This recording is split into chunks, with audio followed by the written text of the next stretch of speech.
19 horas e 45 minutos, hora oficial do Brasil. Boa noite.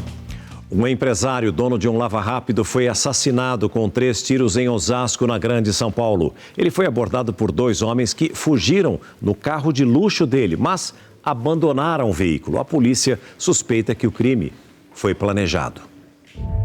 Uma câmera de segurança gravou a chegada de José Leandro Oliveira, de 40 anos.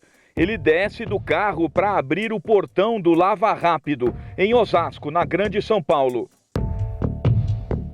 No mesmo momento, uma outra câmera grava um dos criminosos saindo debaixo do caminhão, estacionado em frente. José Leandro percebe que o homem e mais um comparsa se aproximam e o criminoso dispara pelo menos 3 vezes. Como a imagem é muito forte, o jornalismo do SBT optou por não exibi-la. Em seguida, os bandidos correm, entram no carro da vítima e fogem. José Leandro morreu na calçada. Ele era dono do Lava Rápido. Eu não pode ficar impune.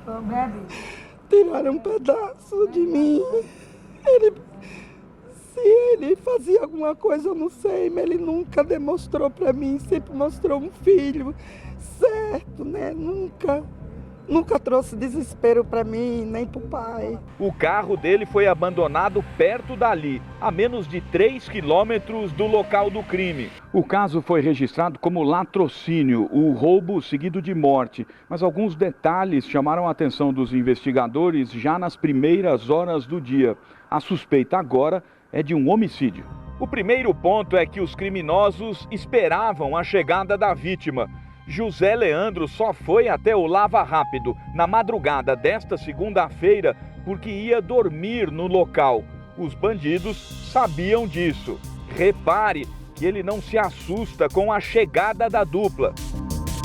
Para os investigadores, os criminosos sabiam da existência das câmeras da rua. Eles estavam de capuz, com o rosto totalmente coberto e usavam luvas. O carro de luxo foi abandonado sem que nada tenha sido levado.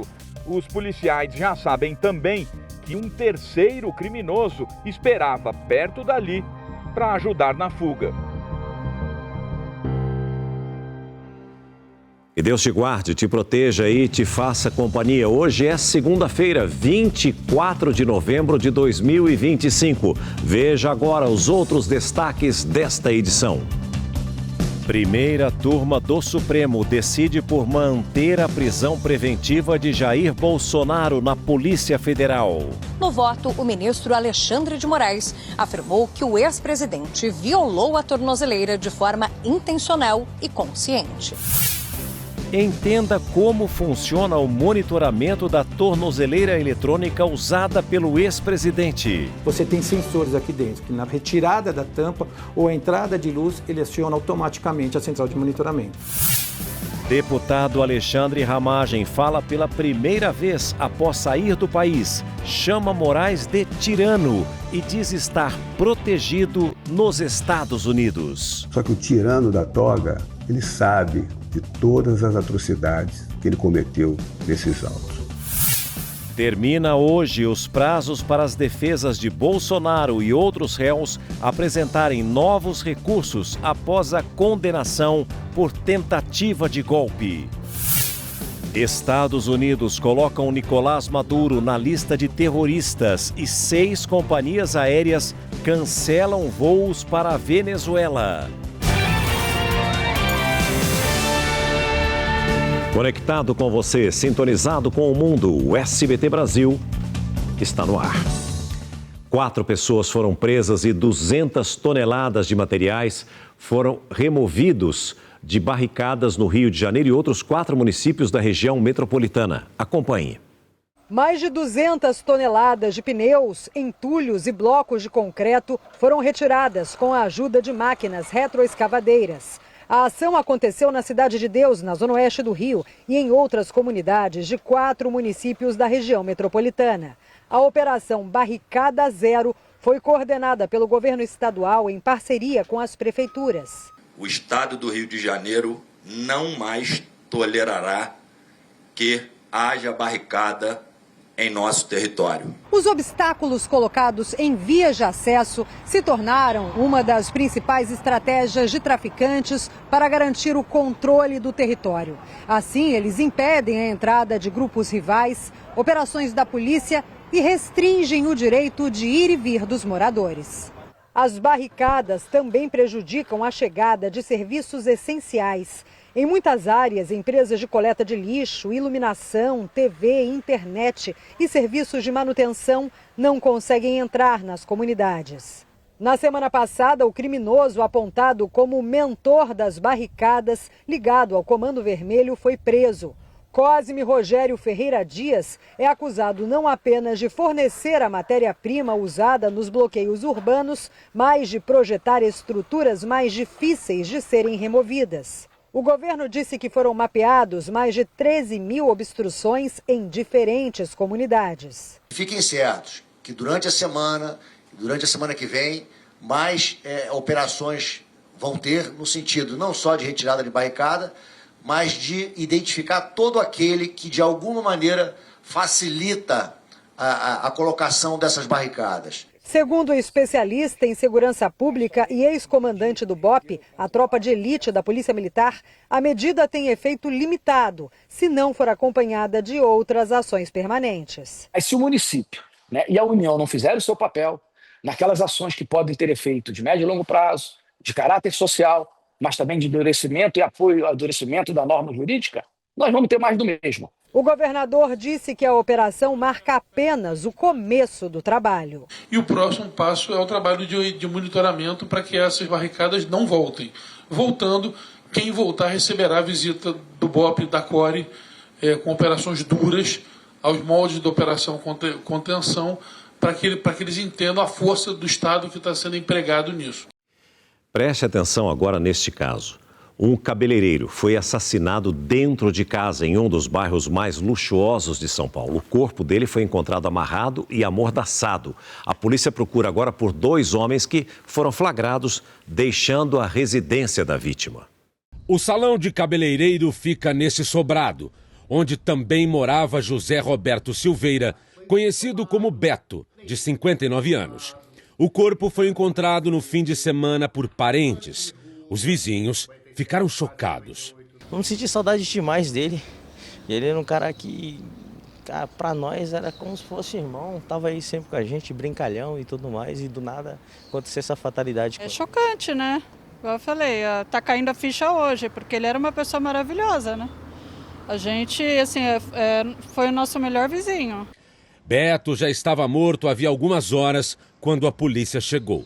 O corpo estava amarrado nas pernas e nas mãos e amordaçado.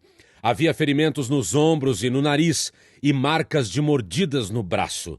Havia ainda uma faca na pia do banheiro, mas sem sangue. Uma vizinha contou para a polícia que por volta das 3 horas da madrugada ouviu barulhos vindo da casa do cabeleireiro. Muita conversa, música, chuveiro sendo utilizado e também coisas sendo quebradas. Segundo as investigações, 2 homens estavam na companhia de Beto. Esses 2 indivíduos foram flagrados por uma câmera de segurança abrindo o portão e saindo do imóvel a pé. Os 2 homens caminham tranquilamente pouco antes das 6 horas da manhã. A polícia trabalha na identificação deles. Esta amiga de Beto conta que ele tentava reatar com o ex-namorado e que por esse motivo teria sido ameaçado de morte. O Beto ficou atrás dele, não aceitava o fim e o ex-namorado se juntou com uma outra pessoa. Essa outra pessoa ameaçou o Beto de morte. Beto tinha o salão havia mais de 30 anos. A porta de entrada do sobrado ficava sempre aberta. Mas agora, a sensação de segurança pode mudar. A gente vê passar na televisão, a gente vê passar tudo nos jornais, só que quando acontece um negócio desse em frente a gente fica chocado. Pode ter certeza que a polícia vai desvendar esse mistério. Uma jogadora de vôlei profissional foi baleada na zona norte do Rio de Janeiro. O atleta estava dentro do carro com a família. Vamos chamar a Liane Borges, que direto e ao vivo da capital fluminense traz todas as informações. E conta pra gente, Liane, como é que tudo isso aconteceu? Boa noite para você. Olá, César, uma boa noite a todos. Foi uma tentativa de assalto quando a jogadora voltava para casa com os pais no fim da noite de ontem. A atleta é a Júlia Rocha Marques de Azevedo, de 28 anos, que divulgou essas fotos. Elas mostram uma das balas e o carro da família perfurado. O crime aconteceu no bairro da Tijuca. O pai da Júlia estava ao volante e não teria percebido a aproximação dos bandidos num outro veículo. Os assaltantes, então, fizeram 3 disparos. 2 acertaram o carro da família. A bala que feriu a jogadora do Tijuca Tênis Clube atravessou o porta-malas e atingiu as costas dela, a milímetros da coluna vertebral, antes de sair pelo lado do corpo. A jogadora passa bem e já prestou depoimento à Polícia Civil, que investiga a autoria do crime. E agora há pouco, a Júlia conversou com o jornalismo do SBT. Ela falou sobre os momentos dramáticos que viveu. Vamos acompanhar então um trecho. O técnico lá de enfermagem, né, o médico, passou ali a tomografia e falou pro meu pai, aqui ó, passou 1 milímetro da medula dela, passou menos de 1 centímetro da bexiga, sua filha tá viva, é um milagre. E eu lá, quietinha, aí saí, me deram vacina, me deram tudo, mas estou aqui para contar essa história. Um milagre mesmo. O Parque de Diversões Beto Carreiro World suspendeu a partir de hoje uma de suas atrações depois que um motociclista morreu durante um show no fim de semana. A direção do parque apura as causas do acidente. Quem vai trazer todos os detalhes para a gente agora é o repórter Cleiton Ramos. Muito boa noite para você, Cleiton.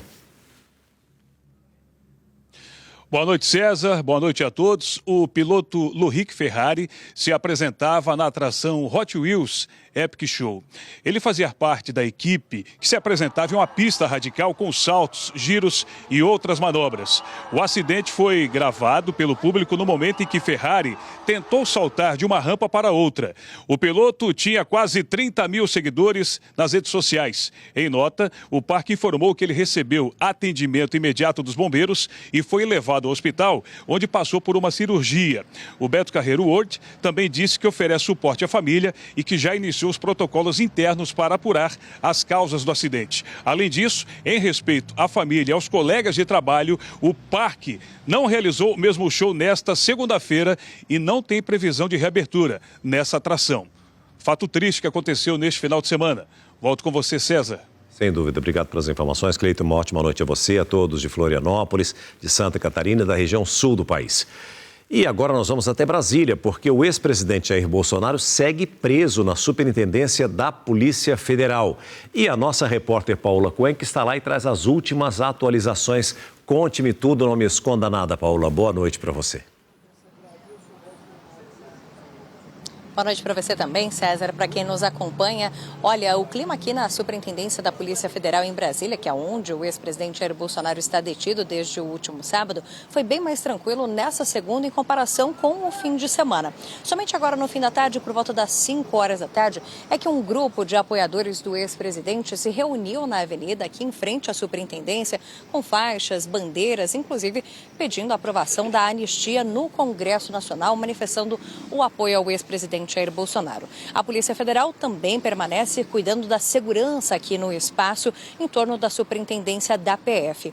E olha, pelo menos até uma segunda ordem do ministro Alexandre de Moraes, de fato o ex-presidente Jair Bolsonaro permanecerá por aqui. Até porque agorinha, às 8 horas da noite, será encerrado de forma oficial o julgamento no plenário virtual do STF, na primeira turma, que confirmou a manutenção dessa prisão preventiva do ex-presidente. Isso porque a decisão do último sábado do ministro Alexandre de Moraes foi colocada para análise e foi confirmada pelos integrantes da primeira turma. Lembrando que o ministro Luiz Fux, que era quem apresentava votos divergentes, não faz mais parte desse colegiado, foi transferido para a segunda turma a pedido dele mesmo. Nós preparamos uma reportagem com todos os desdobramentos deste julgamento que confirmou a prisão preventiva e outras situações que aconteceram ainda nessa segunda-feira sobre a prisão do ex-presidente. Acompanhem. O voto do relator Alexandre de Moraes foi seguido de forma unânime pelos demais ministros da primeira turma, Flávio Dino, Cristiano Zanin e Carmen Lúcia. Moraes reforçou os indícios de fuga que embasaram a decisão, como a tentativa de violação da tornozeleira eletrônica e a convocação de uma vigília de oração no último sábado, próximo à casa onde Bolsonaro estava cumprindo a prisão domiciliar. Movimentação que, para Moraes, poderia ser usada para encobrir uma fuga. Apesar da defesa do ex-presidente alegar que os danos à tornozeleira ocorreram após um surto provocado por medicamentos, no voto, Moraes afirmou que Jair Messias Bolsonaro violou dolosa, ou seja, de forma intencional e conscientemente, o equipamento de monitoramento eletrônico. Destacou ainda que, na audiência de custódia, o ex-presidente novamente confessou que inutilizou a tornozeleira. Em meio à nova derrota de Bolsonaro na Justiça, a cúpula do PL se reuniu aqui na sede do partido em Brasília na tarde desta segunda para definir a atuação da oposição. O encontro a portas fechadas contou com a presença do presidente da sigla, Valdemar Costa Neto, dos filhos do ex-presidente e da ex-primeira-dama, Michele Bolsonaro. O recado aqui foi de que a gente vai estar mais forte e unido do que nunca, porque todas as decisões que forem tomadas com relação aos palanques nos estados vão ser tomadas ouvindo as lideranças locais e reportando, obviamente, ao nosso líder maior, presidente Bolsonaro. O nosso objetivo único, a partir desse momento, é a aprovação do projeto de lei de anistia. Governistas avaliam que a manutenção da prisão preventiva representa mais uma resposta do judiciário em defesa da democracia. Uma decisão técnica, juridicamente perfeita, dentro da lei. A Justiça, e nesse caso o STF, tem que agir com muita firmeza para preservar algo que foi a duras penas conquistado e que não pode ser rompido, violado a qualquer momento, que é a nossa democracia. Desde que foi detido na superintendência da PF na manhã de sábado, Bolsonaro tem recusado as refeições servidas aos presos e vem se alimentando de marmitas levadas pela família. Nesta segunda, coube ao cunhado Eduardo Torres, irmão de Michele Bolsonaro, levar mantimentos e remédios. Após a autorização do ministro Alexandre de Moraes neste domingo, a ex-primeira-dama passou quase 2 horas em visita ao marido na superintendência da PF. Na saída, Bolsonaro foi flagrado na recepção se despedindo de Michele. Até o momento, é a única imagem do ex-presidente desde que teve a prisão decretada por Moraes. Para evitar novos registros como esse, foram instaladas películas escuras nas portas de vidro do prédio na manhã desta segunda, menos de 24 horas depois da filmagem. Nos próximos dias, Moraes também autorizou a ida dos filhos à superintendência.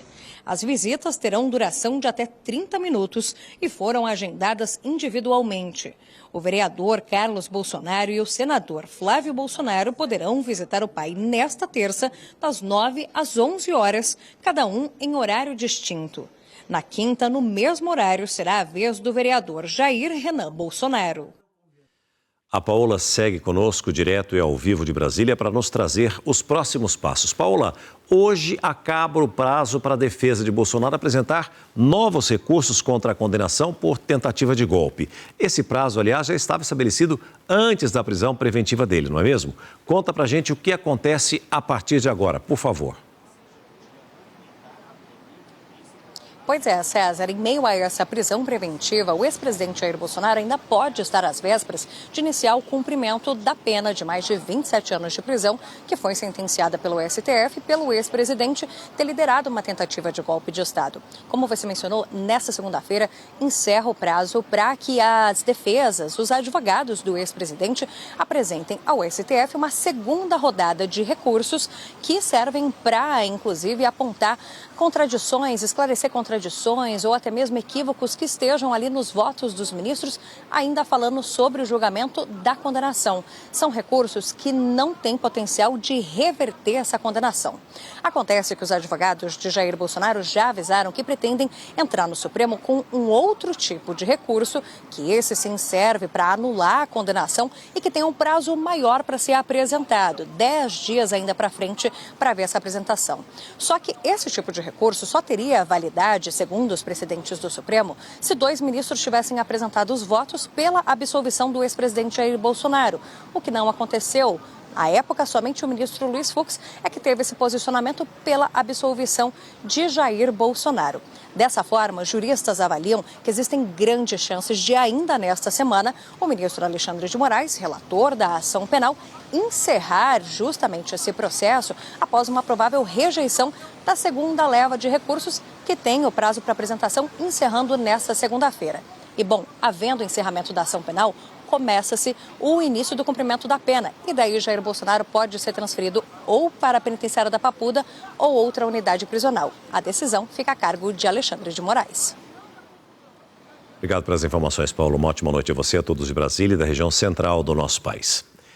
Eu recebo aqui nos nossos estúdios o cientista político Bruno Garchagen e também o mestre em Direito pela PUC de São Paulo, Vitor Marques. Muito boa noite para vocês, muito obrigado pela presença e pela contribuição aqui com a análise de vocês. A defesa de Bolsonaro alegou que ele entrou em surto por uso de medicamentos ao tentar violar a tornozeleira eletrônica e pediu, então, a revogação da prisão. Esse argumento, afinal, é válido ou não? O uso de medicação, se comprovado, atenua a ação do ex-presidente? Boa noite para vocês. Podemos começar com você. Boa noite, César. Boa noite, Bruno, a toda a audiência do SBT. Essa é uma questão que certamente um conjunto de médicos poderá disciplinar melhor. Até o momento, pelos fatos que foram levados a público, nós estamos tratando de um senhor de 70 anos que usou, entre outros medicamentos, sertralina.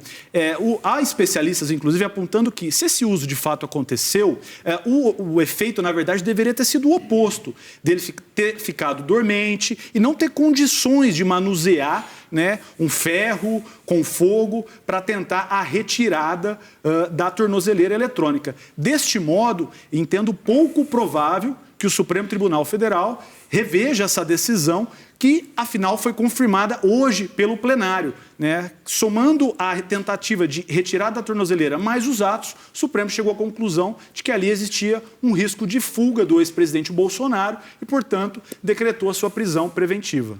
E você, Bruno? O dolo não exclui o uso de medicamento não exclui o dolo. O uso de medicamento não exclui o dolo.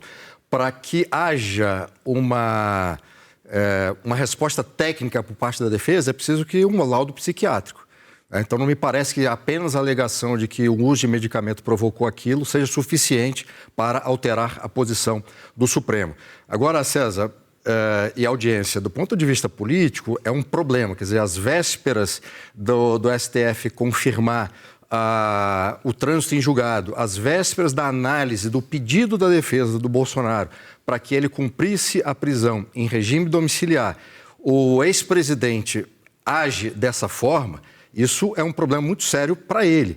E vem um questionamento do ponto de vista político, por qual razão efetiva o ex-presidente cometeu essa insanidade. Porque do ponto de vista político não ajuda, pelo contrário, prejudica. Ao mesmo tempo que o filho, Flávio Bolsonaro, convoca uma vigília, véspera também de uma análise importante para o futuro do pai, também cria um outro problema político. Então, no fundo, o réu, né, o ex-presidente Jair Bolsonaro cometer isso e o filho ainda fazer isso, contribuiu para que o Supremo, que obviamente tem uma posição política, eu venho falando a respeito disso há muito tempo, não só por causa das declarações dos ministros do Supremo, mas também a forma como o próprio julgamento se deu, usando critérios políticos e também jurídicos, tudo isso cria um problema para o próprio ex-presidente. Então, a situação do ex-presidente é muito ruim para ele.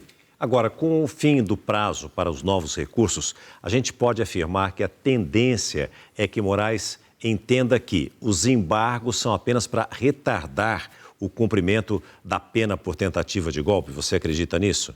César, primeiro fazer um registro importante para quem está nos acompanhando aqui. Tem um ditado que diz o seguinte, me ajuda que eu te ajudarei. E se tem algo que o ex-presidente Bolsonaro não fez, foi se ajudar. Veja, ele estava em liberdade.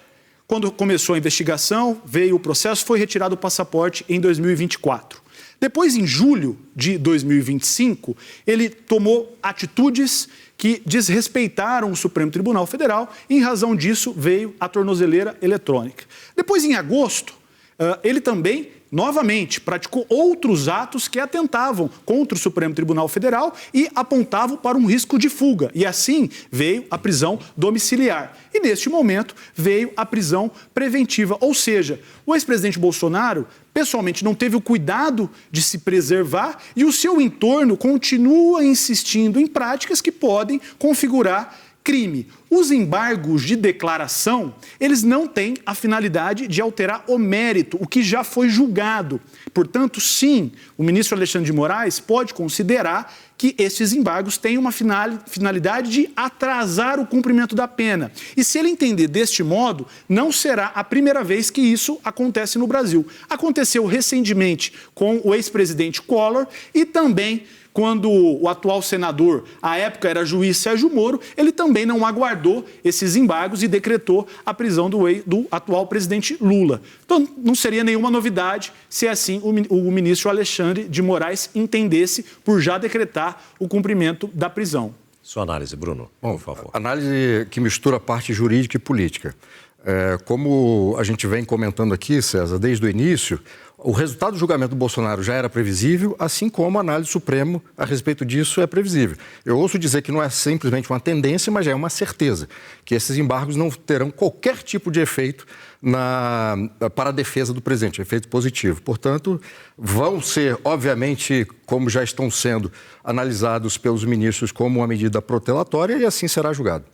Eu peço que vocês continuem conosco, a gente vai precisar da opinião de vocês ainda no decorrer do SBT Brasil. O Chelsea recebe o Barcelona em Londres e o repórter João Venturi acompanha todos os detalhes da preparação de pertinho e mostra para você.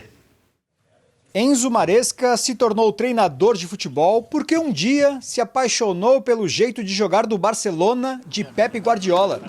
Hoje, no comando do Chelsea, ele está prestes a enfrentar justamente o time que o inspirou na profissão. É como encarar o próprio passado. Eu decidi ser técnico por causa do time de Pep Guardiola, do Barcelona, alguns anos atrás. E é assim que eu quero ver o time jogar no futuro. Mas não dá para comparar porque ele mudou o futebol. As ideias de Enzo Maresca têm dado certo dentro de campo, mesmo com alguns contratempos. É o caso do atacante Cole Palmer, que tinha o retorno previsto para esta terça-feira. O inglês se recuperava de uma lesão, mas sofreu um acidente doméstico e quebrou um dedo do pé. Por conta disso, Cole Palmer seguirá fora da equipe. Ainda sem poder contar com um dos jogadores mais experientes, a expectativa segue em cima de Estevão, que vem ganhando espaço e sendo decisivo nos momentos-chave. O brasileiro foi o nome mais citado durante a coletiva de imprensa do clube inglês. Enzo Maresca disse que Estevão certamente será um jogador importante para o futuro do Chelsea, sem dúvida. Mas o mais importante para ele é jogar, ser feliz e não pensar em ser melhor do que ninguém. Chelsea e Barcelona chegam para o duelo empatados em pontos. Mas assim como o adversário inglês, o Barça também lamenta ausências importantes, como Pedri, mas celebra o retorno gradual de Rafinha, após quase 2 meses. Estou buscando meu melhor nível fisicamente e estou buscando me recuperar 100% para poder voltar ao meu 100% dentro de campo e poder ajudar o time. Mas dentro do que é possível agora, acho que estou fazendo tudo o possível que eu posso. A Champions viverá nesta terça-feira mais do que um jogo. É passado, presente e futuro se encontrando no mesmo campo. O banqueiro Daniel Vorcaro foi transferido nesta segunda-feira para um presídio em Guarulhos, na região metropolitana de São Paulo. Vorcaro passou a última semana detido em uma cela da Superintendência da Polícia Federal. E é sobre isso que eu converso agora com o repórter Vinícius Rangel. Ei, Vinícius, muito boa noite para você. O que motivou essa mudança, ou essa transferência do dono do Banco Master? Conta pra gente. Ei, César, boa noite para você, boa noite também para quem está em casa nos acompanhando aqui no SBT Brasil. Olha, essa decisão da transferência foi por ordem da Justiça Federal, que entendeu que Daniel precisava sair então da sede daqui da Polícia Federal de São Paulo e ir para um lugar onde ele pudesse ficar um pouco mais acessível e também que não prejudicasse de nenhuma forma as investigações deste caso. Bom, Vorcaro, ele conseguiu fazer parte, segundo a Polícia Federal, de um esquema de fraudes bilionárias que aconteceram aqui dentro do estado de São Paulo. Ele foi preso no âmbito de uma investigação que apura um grande esquema. Segundo a Polícia Federal, o grupo teria criado carteiras de crédito falsas para negociar com outras instituições financeiras.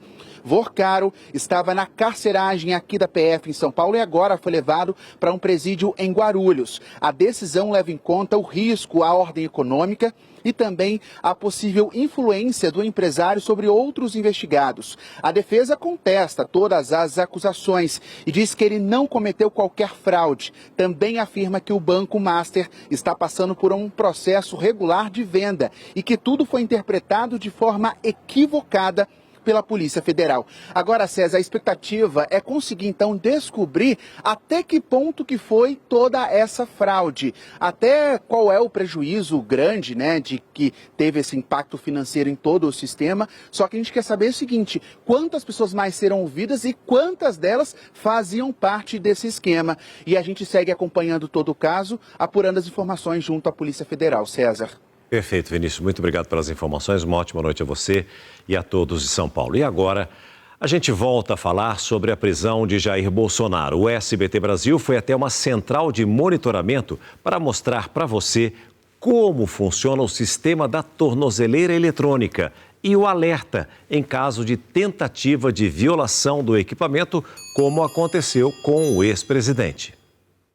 Esse é o equipamento que virou o assunto dos últimos 2 dias. A violação dele foi um dos motivos que levaram à prisão preventiva do ex-presidente Jair Bolsonaro. Você usou alguma coisa para queimar isso aqui? Eu tinha um ferro quente aí. Ferro quente? Curiosidade. A tornozeleira eletrônica, como a de Bolsonaro, utiliza uma tecnologia para rastrear a localização em tempo real de quem cumpre prisão domiciliar. Dentro da tornozeleira, você tem o que vai no celular, que é um modem e um GPS. Para que serve o modem? O modem é para transmitir as informações para um data center nosso. E o GPS para capturar a posição. Imagina que pelo satélite você recebe, então lá do céu você está recebendo o posicionamento de onde está aquela tornozeleira. Marcelo, que é diretor de uma empresa que presta o serviço de monitoramento, explica que os sensores presentes na tornozeleira identificam tentativas de violação, como aconteceu com Bolsonaro. Você tem sensores aqui dentro, que na abertura da tampa, a retirada da tampa ou a entrada de luz, ele aciona automaticamente a central de monitoramento, onde possui uma fibra ótica. Se essa fibra ótica for cortada, se a cinta for cortada, automaticamente aciona o centro de monitoramento. Se o dispositivo for aqui tentado violar ele, aciona a central de monitoramento. Quem usa a tornozeleira eletrônica pode tentar burlar o monitoramento de diferentes formas. 3 situações são consideradas mais graves. Se a pessoa cortar a pulseira que prende o equipamento no tornozelo, se deixar a bateria descarregar de propósito, ou se violar o case onde ficam os sensores, que foi o que o ex-presidente fez. Nesses 3 casos, o alerta chega à central em aproximadamente 40 segundos. O alarme também soa quando o monitorado sai da área determinada e autorizada pela Justiça. Na avaliação deste doutor em Direito Penal pela Universidade de São Paulo, apesar de Bolsonaro não ter saído de casa, a prisão se justifica. A jurisprudência entende que quem está com a tornozeleira tem o dever de guarda do equipamento, de não danificá-lo, porque o dano pode levar o equipamento a não funcionar. Então a justiça entende que qualquer tipo de dano ao equipamento ou até o não carregamento do equipamento já são suficientes para levar à prisão. O advogado também afirma que o ex-presidente ainda pode ser condenado por outro crime. Esse ato dele pode ser considerado um novo crime, dessa vez um crime de dano contra o patrimônio público, porque em tese ele destruiu uma tornozeleira. Não é um objeto de altíssimo valor, porém, mesmo assim, ainda é um crime de dano. O deputado Alexandre Ramagem gravou um vídeo nos Estados Unidos atacando o ministro Alexandre de Moraes. Ele nega ter fugido da justiça. A declaração reacende a crise envolvendo parlamentares investigados por tentativa de golpe. No vídeo, o parlamentar se diz vítima de perseguição política e faz ataques ao ministro do Supremo Tribunal Federal, Alexandre de Moraes. Se esse violador de direitos humanos, declarado, sancionado mundialmente, se ele quiser pedir minha extradição, ele vai ter que enviar essa ação do golpe, nula do começo ao fim, cheia de ilegalidades, inconstitucionalidades, perseguições, ele vai ter que enviar para análise nos Estados Unidos. Só que o tirano da toga, ele sabe de todas as atrocidades que ele cometeu nesses autos. Alexandre Ramagem também disse que não se considera um foragido da justiça. Eu não vim para cá para me esconder, mas para trabalhar pelo Brasil como eu puder. Um parlamentar, pela Constituição, ele não pode ser preso por uma medida cautelar preventiva. Então, eu estou regular, eu posso sim continuar minha atuação parlamentar, mesmo à distância. O deputado ainda criticou a prisão do ex-presidente Jair Bolsonaro. Essa prisão dele agora também é absurda, sem fundamento e ilegal. Anteciparam essa ilegalidade por razões políticas. A Polícia Federal investiga como o parlamentar conseguiu sair do Brasil. A suspeita é que ele tenha cruzado fronteiras terrestres e embarcado para Miami, em um país vizinho. Alexandre Ramagem está afastado das atividades parlamentares desde setembro, depois de apresentar 2 atestados médicos à Câmara dos Deputados. O segundo, com validade até o dia 12 de dezembro. Aqui no gabinete dele, os funcionários afirmam que estão trabalhando normalmente. O ex-diretor-geral da Agência Brasileira de Inteligência estava proibido de sair do país por determinação do Supremo, depois de ser condenado a mais de 16 anos de prisão por participar da tentativa de golpe de Estado. O ministro Alexandre de Moraes decretou a prisão preventiva do parlamentar na semana passada, assim como no caso da deputada Carla Zambelli, que aproveitou os últimos momentos de liberdade para fugir do país. Ramagem tinha o direito de permanecer em liberdade até o julgamento dos recursos. Zambelli foi condenada pelo STF a 10 anos de prisão por invadir o sistema do Conselho Nacional de Justiça e acabou presa no país europeu. A nossa reportagem procurou o Supremo Tribunal Federal para comentar as declarações do deputado Alexandre Ramagem, mas não houve resposta até agora. O Bruno Garchagen e o Vitor Marques estão de volta para mais uma rodada de análise junto com a gente. A pergunta que eu faço agora para vocês é a seguinte: se nós considerarmos a tentativa de Bolsonaro de violar a tornozeleira e também a ida de Alexandre Ramagem para os Estados Unidos, esses 2 acontecimentos, tirando da Carla Zambelli também, podem fazer com que outros réus da trama golpista sejam presos antes do esgotamento de todos os recursos, na opinião de vocês, ou não? Bom, possibilidade existe. Todos eles serão monitorados de perto. Quando acontece, como aconteceu o caso da Carla Zambelli e também do Ramagem, tudo isso acende um alerta para o Supremo, para os ministros do Supremo. Agora, César, o grande problema da política brasileira, e que a gente tenta aqui falar de uma forma serena, séria e tudo mais, é que é tanta confusão, é tanta desordem, e o trabalho do comentarista está justamente uma ordem para que a nossa audiência entenda o que está acontecendo. Mas a gente não pode perder a noção de que tudo o que acontece é tudo muito sério. Todas as condutas do ex-presidente, dos deputados, assim como a conduta inadequada e posições políticas manifestamente públicas de ministros do Supremo.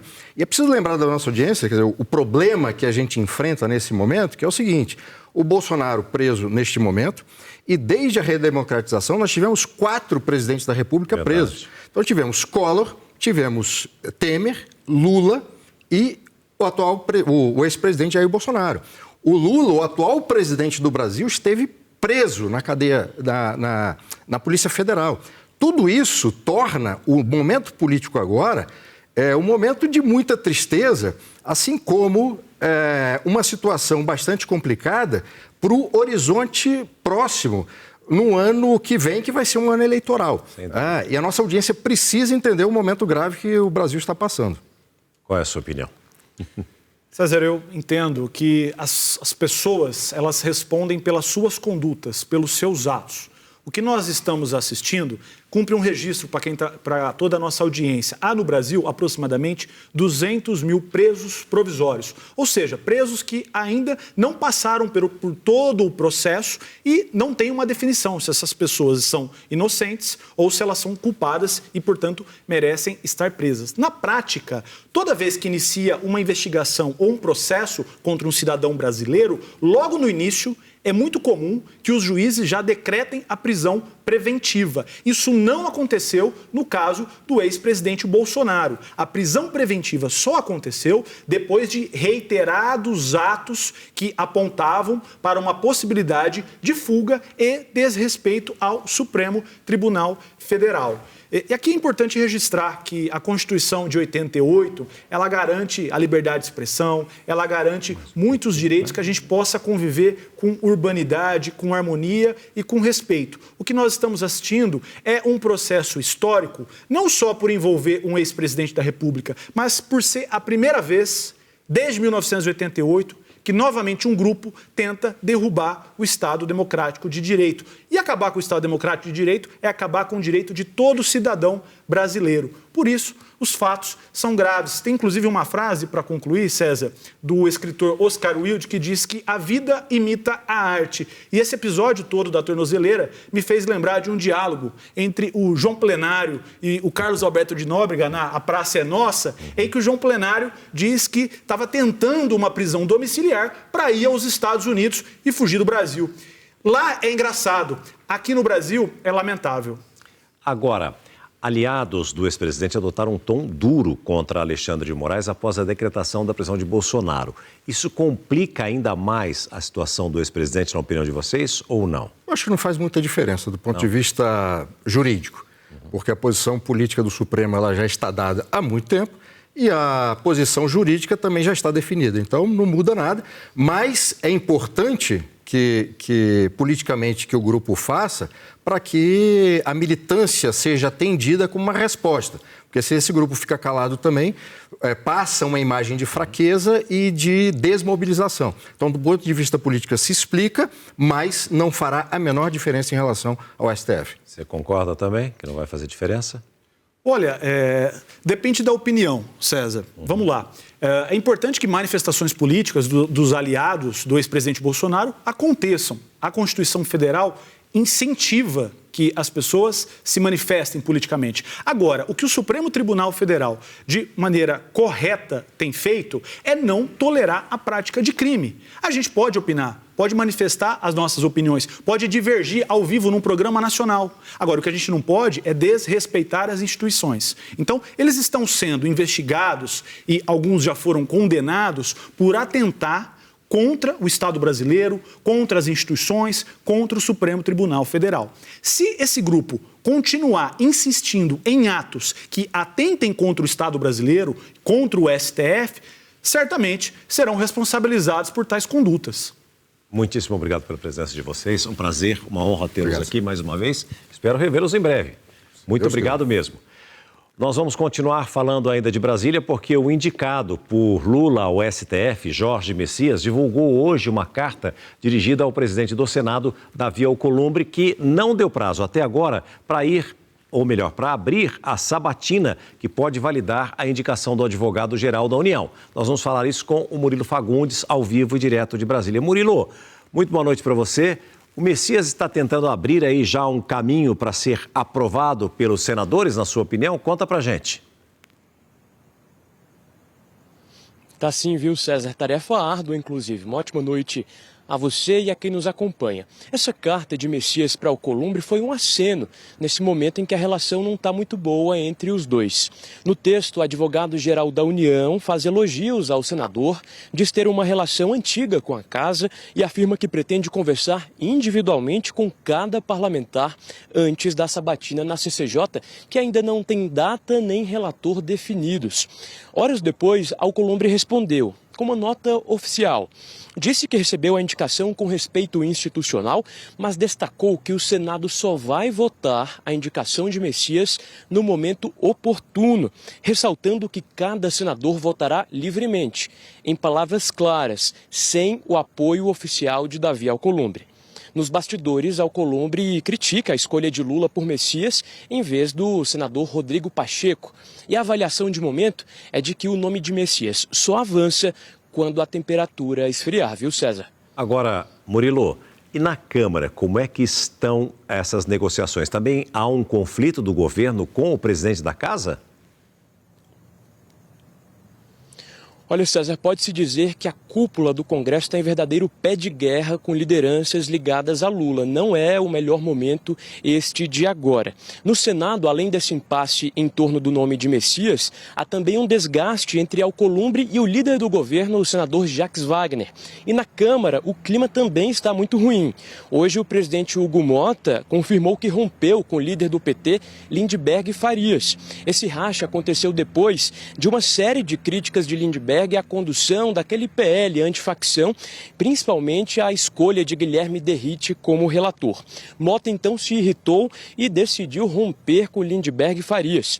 O líder do PT reagiu, disse que se existe uma crise de confiança entre o governo e a presidência da Câmara, ela resulta das escolhas do próprio Mota e não do líder do PT. Fato é, César, que o Congresso tem uma série de projetos importantes até o fim do ano, tem orçamento, tem indicação de Messias, então o governo vai ter que correr contra o tempo. O presidente Lula volta a Brasília amanhã e deve se debruçar sobre esses vários assuntos aí na articulação política. Obrigado pelas informações, Murilo. Uma ótima noite a você, a todos de Brasília e da região central do nosso país. A forte chuva que atingiu o sul do Brasil causou estragos em dezenas de cidades de Santa Catarina. Já no Rio Grande do Sul, uma tempestade de granizo deixou pelo menos 150 pessoas feridas em Erechim. Imagens gravadas por moradores mostram a intensidade da chuva de granizo. Vidros de carros chegaram a explodir. Vocês não têm noção. Dentro do meu carro isso aqui, ó. Essa é uma que está dentro do meu carro. Vocês não têm noção do que virou aqui. Virou um tapete de gelo. Tudo carro destruído. Em cerca de 20 minutos, ruas e gramados ficaram brancos de gelo. Telhados inteiros foram perfurados pelas pedras. Algumas chegaram ao tamanho de uma bola de bilhar. Nem as mesas de plástico deste bar escaparam. Na casa da dona Ernesta, hoje foi dia de contabilizar os estragos e secar o que molhou. O teto ficou cheio de buracos e forçou a idosa de 84 anos a dormir fora de casa. Não tinha como passar aqui porque estavam as camas tudo molhadas. A gente começou a botar lona por tudo aí para não estragar os eletrodomésticos. E vai indo assim, né? Nós estávamos numa boa aqui, de repente a gente viu aquele barulho. Era só pedra e pedra e pedra quebrando tudo que é telhado. A Prefeitura de Erechim passou a receber doações e fazer o cadastro das famílias atingidas em um ginásio. Victor foi em busca de lona para cobrir o telhado da casa onde mora com a esposa e o filho. Vou arrumar a lona, colocar em cima, que cubra toda a parte mais estragada, para colocar umas pedras com umas cordas aí, para que ela puxe lá embaixo e não fique levantada. Segundo a Defesa Civil, são mais de 30 mil pessoas atingidas, o equivalente a 1/3 da população da cidade. Mas o número não para de crescer. A gente tem mais de 6.800 residências atingidas e não para de chegar as demandas, tá? Acredito que o número vai ser muito maior, tá? Então a gente está hoje com uma equipe forte, pujante de voluntários, aonde que esse trabalho ele é essencial para o quê? Para tentar chegar o material em quem precisa aí no incidente. A Prefeitura de Erechim decretou situação de emergência. Para ajudar as famílias afetadas, o governo do Rio Grande do Sul liberou R$1,5 milhão. 35 escolas tiveram estragos e as aulas estão suspensas. Unidades de saúde também foram atingidas. Estamos fazendo o cadastro das famílias e depois nós vamos olhar a questão definitiva. Mas basicamente é resolver o tema da cobertura. Agora provisório e depois num outro momento nós colocarmos as telhas que são necessárias. Muitas famílias vão se resolver por si só, mas a grande parte das mais vulneráveis, as mais vulneráveis com certeza nós vamos ter que ter o apoio do município, do estado. O granizo se forma dentro das nuvens de tempestade, onde a temperatura fica muito abaixo de zero. Os cristais de gelo vão crescendo à medida que são empurrados dentro da nuvem. Quando ficam pesados demais, as pedras despencam. O Serviço Nacional de Meteorologia dos Estados Unidos tem uma classificação para tamanho de granizo e quando ultrapassa 7 centímetros de diâmetro é considerado granizo gigante. E foi o que aconteceu no município de Erechim e essas imagens do para-brisa de um carro destruído mostram a dimensão dos danos que a cidade registrou por conta desse granizo de grandes dimensões, de grande porte que atingiu a cidade no domingo. No último episódio da série especial Infância Roubada, nossa equipe registrou um crime que, infelizmente, é comum, principalmente no norte do país. Meninos e meninas que deveriam apenas brincar e estudar são levados para as ruas e explorados sexualmente. A reportagem é de Luana Lima.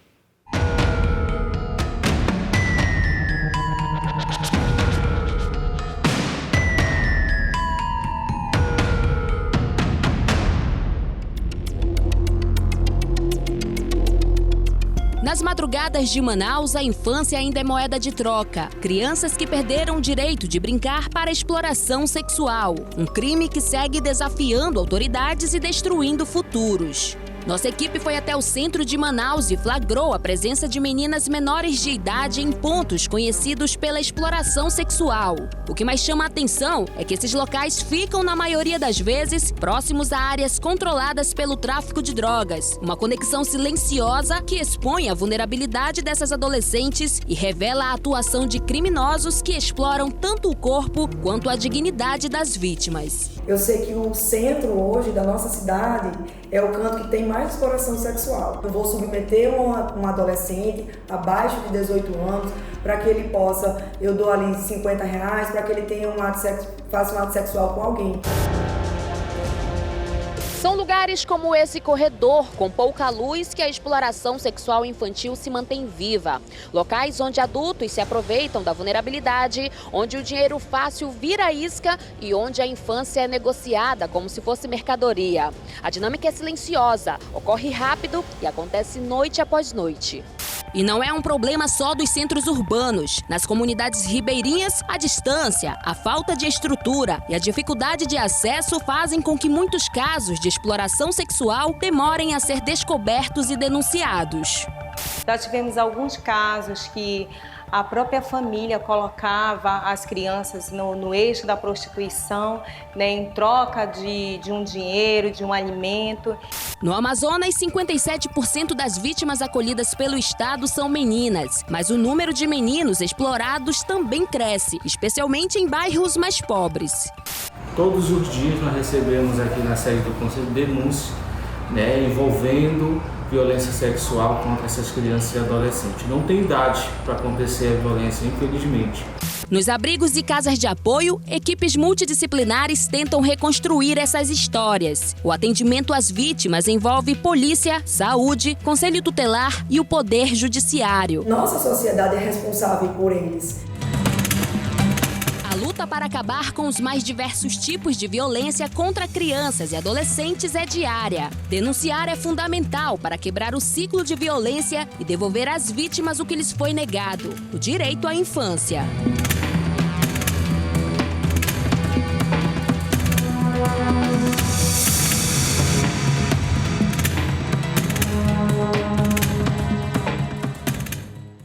Duas pessoas morreram e 4 ficaram feridas após um ataque de milicianos perto de uma quadra de escola de samba no Rio de Janeiro. Os alvos seriam traficantes da maior facção criminosa do estado. A revolta de moradores que ficaram no meio do fogo cruzado. Várias mães choraram, várias mães, as crianças amedrontadas em casa com medo, porque dentro de casa mesmo você não tem segurança. Dezenas de pessoas estavam em uma festa que acontecia na quadra da escola de samba Unidos da Vila Kennedy, na zona oeste do Rio. O local tinha sido alugado para o evento. O ataque aconteceu por volta das 5 horas da manhã, quando os frequentadores da festa estavam indo embora. Testemunhas contaram que os atiradores, armados com fuzis, dispararam de dentro de um veículo. 6 homens foram baleados. Michael Douglas Barbosa, de 34 anos, e Isaac Alexandre de Oliveira, de 18, morreram no local. Segundo o parente de Isaac, ele ajudava a família entregando bolos. A polícia investiga se Michael seria o alvo dos atiradores. Ele já tinha sido preso por tráfico de drogas e por suspeita de envolvimento na morte de um sargento do Exército.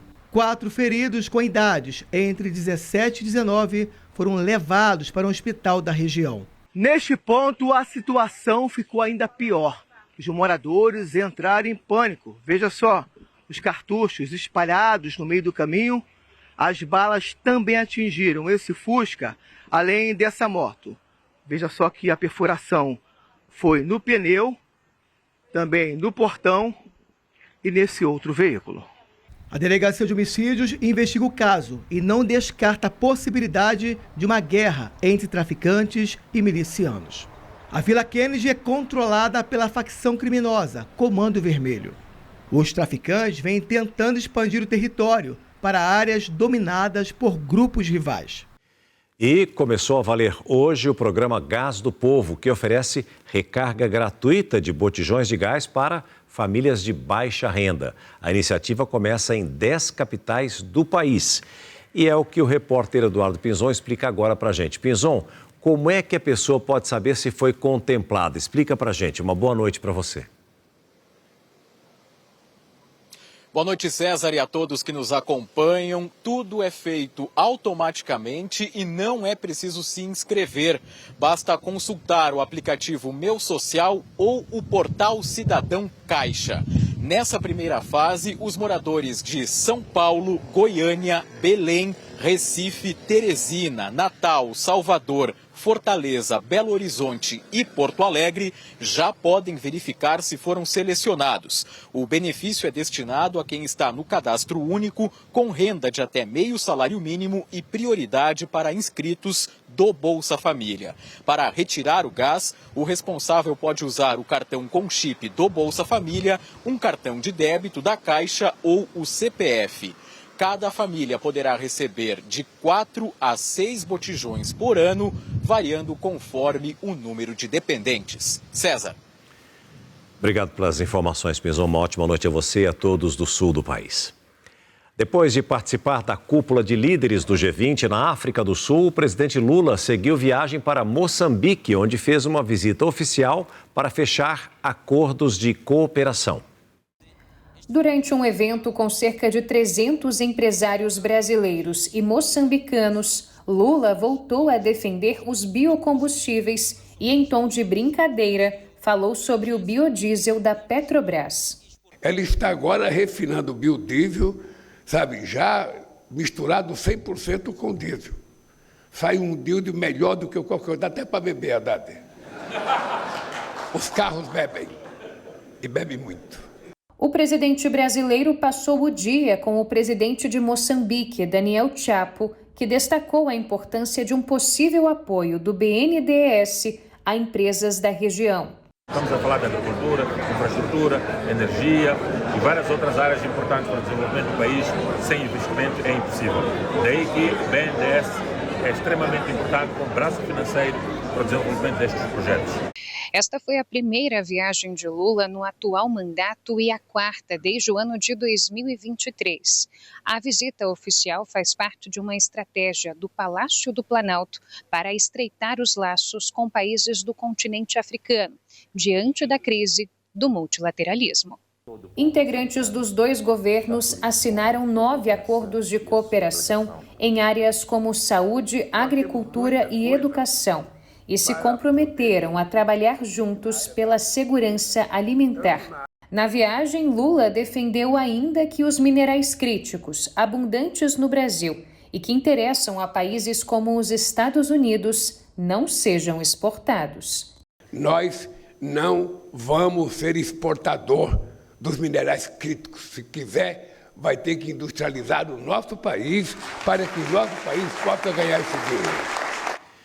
Os Estados Unidos citaram avanços nas conversas para o fim da guerra na Ucrânia. Enquanto isso, europeus discutiram o plano em que a principal crítica é a entrega de territórios para os russos.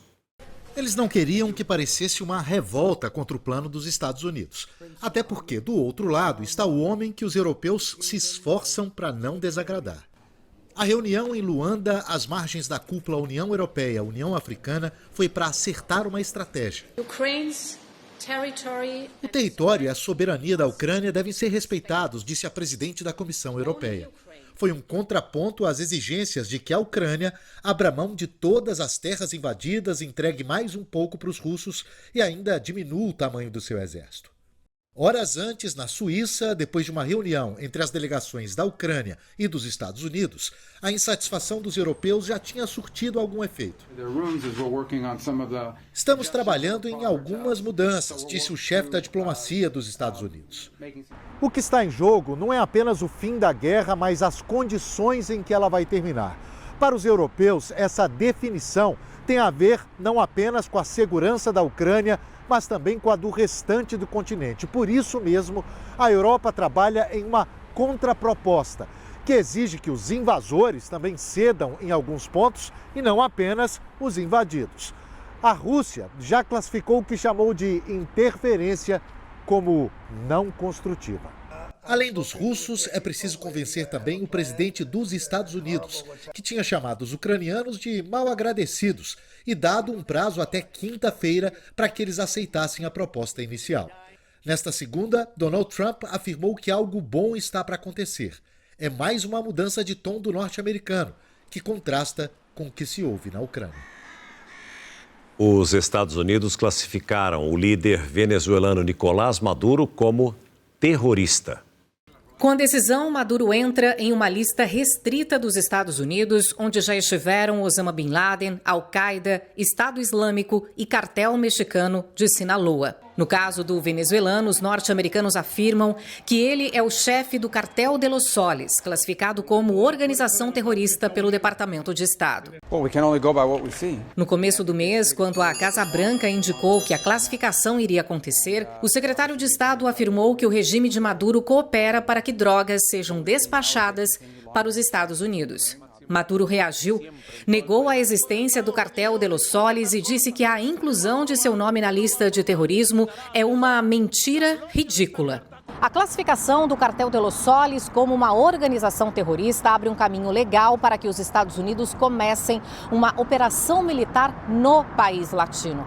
Ao longo dos últimos dias, a imprensa norte-americana e também agências de notícias internacionais sinalizaram que a Casa Branca estava prestes a dar o sinal verde para uma nova fase da operação militar no Caribe. Oficialmente, não há um caminho claro a seguir e Donald Trump chegou inclusive a falar há alguns dias em diálogo. De acordo com uma pesquisa recente, 70% dos norte-americanos são contra uma intervenção militar na Venezuela. 76% acreditam, inclusive, que a Casa Branca não explicou claramente a motivação. Desde setembro, os Estados Unidos bombardearam 21 barcos no Caribe, deixando dezenas de mortos, todos narcotraficantes, segundo o governo. Um dos sobreviventes, levado ao México, não tinha relação com o tráfico de drogas, de acordo com as autoridades mexicanas. Nesta segunda-feira, todos os voos internacionais que saem de Caracas foram cancelados por segurança, segundo informou o Palácio Miraflores. Companhias aéreas de vários países suspenderam as viagens após um alerta da Administração Federal de Aviação dos Estados Unidos. O SBT Brasil volta a falar de esporte. O ano ainda não acabou, mas o tenista brasileiro João Fonseca já começou a preparação para a próxima temporada. Todos atentos para ver de pertinho o brasileiro que aos 19 anos já é o 24º melhor tenista do mundo. Melhor que ver é jogar com um novo ídolo. Foi o caso do Wendel. Fiquei sabendo quando eu cheguei aqui, mas foi muito legal, Gostei muito. Consegui aprender muito, aprendendo com ele, né? Ele é uma inspiração para todo mundo, assim. João Fonseca virou inspiração para crianças e também para os adultos. Para mim é uma honra, assim, ver no clube onde eu nasci praticamente, as crianças pedirem para tirar foto comigo e sempre falo que 4, 5 anos atrás era eu pedindo. 2025 foi muito melhor do que João Fonseca esperava. Conquistou 4 torneios e subiu mais de 100 posições no ranking mundial. Cada vez mais popular entre os brasileiros, o reconhecimento internacional de João Fonseca ganhou força com as grandes vitórias. O tenista ainda foi anunciado como finalista do prêmio da ATP, de favorito dos fãs e de maior evolução na temporada. O resultado sai no próximo dia 8 de dezembro. Com seu carisma, o carioca de 19 anos atrai olhares. Em dezembro, vai jogar uma partida amistosa contra o número 1 do ranking, o espanhol Carlos Alcaraz, nos Estados Unidos. Surgiu essa oportunidade maravilhosa, uma oportunidade imensa para compartilhar a quadra com o Alcaraz e também com a Anisimova e a Raducanu. Vai ser muito divertido e ansioso para começar a temporada assim. No que depender da determinação dele, o Brasil pode esperar muitas vitórias e uma torcida animada para a nova estrela do tênis. O João é extraordinário. Perdeu ou quer rever alguma reportagem? Olha, tá tudo lá no nosso canal no YouTube e também no nosso site, o sbtnews.com.br. Você fica agora com mais um capítulo de Amar, que vem conquistando o coração de todos os brasileiros. Você não pode esquecer que amanhã, 15 para as 5, 16h45, tem a transmissão de mais um jogão da Champions League entre Chelsea e Barcelona da Espanha. Você não pode perder, hein? Muitíssimo obrigado a você que liga e se liga todo dia, o dia todo, junto com a gente aqui na tela do SBT. Amanhã, 15 para as 8 da noite, estaremos de volta com mais um SBT Brasil. Uma abençoada semana para você e até lá!